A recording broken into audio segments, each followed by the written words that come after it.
Welcome to my vlog! Haha, tamang pitas lang ng onion sauce ko, mama. May gagawin tayo.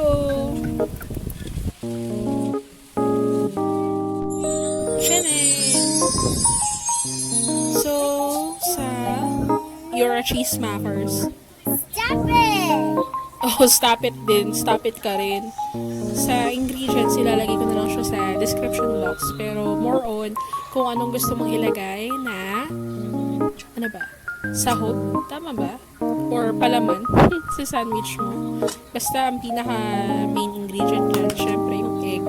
Kung gusto mo na ham and egg, ayun, lagay mo. Pero ako gusto ko ham, itlog, cheese, tsaka bawang. Sarap kasi yung bawang eh. Yung onion chives, tsaka pickles. The best yan. Lagay mo lang yung asin tsaka paminta. Paano ka magtimpla? Itlog. Tapos konting gatas pala para fluffy. Yun. After nun, i-ready mo na siya. Butter muna. Then, lagay ka konting mantika para hindi masunog.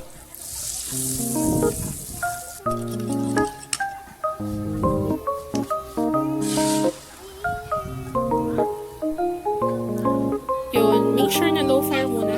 Tapos, ididip mo lang yung kabilaang pisngi ng tinapay mo sa parang wet part na itlog yung paluto. Tapos, hayaan mo lang siya mag-brown or mag-brown ng very, very light. Tapos, itaob mo na or i-flip.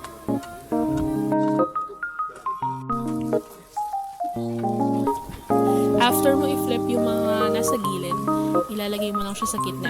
Then, ayun na. Ilalagay mo na yung gusto mong palaman na sandwich mo.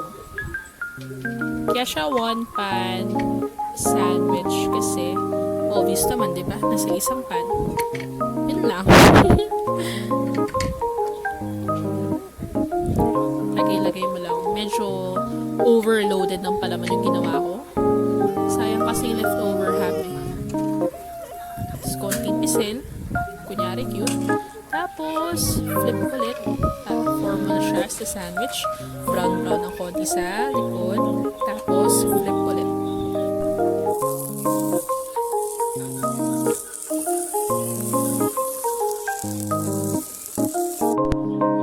Chanin! Tapos na yan. Siyempre, cheese makers na slice natin ng konti para makita natin yung loob. Konting plating. And, ayan na.